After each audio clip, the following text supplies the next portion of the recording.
if I learned one lesson from my time with the CIA, it is this: everybody believes they're the good guy.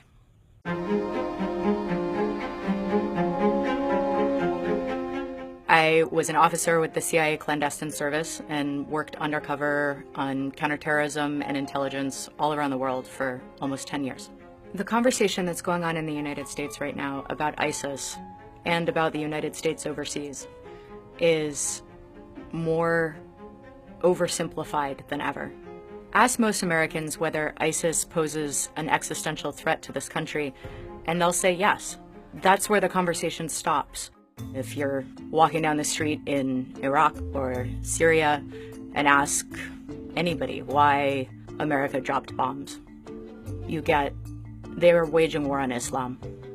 And you walk in America and you ask, why were we attacked on 9/11? And you get, they hate us because we're free. Those are stories manufactured by a really small number of people on both sides who amass a great deal of power and wealth by convincing the rest of us to keep killing each other.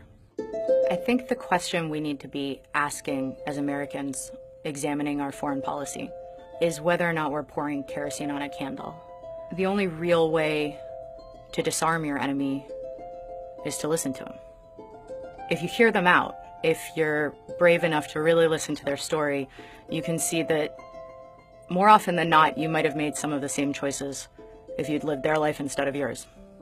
An Al-Qaeda fighter made a point once during a debriefing. He said all these movies that America makes, like Independence Day and Hunger Games and Star Wars, they're all about a small, scrappy band of rebels who will do anything in their power with the limited resources available to them to expel an outside, technologically advanced invader.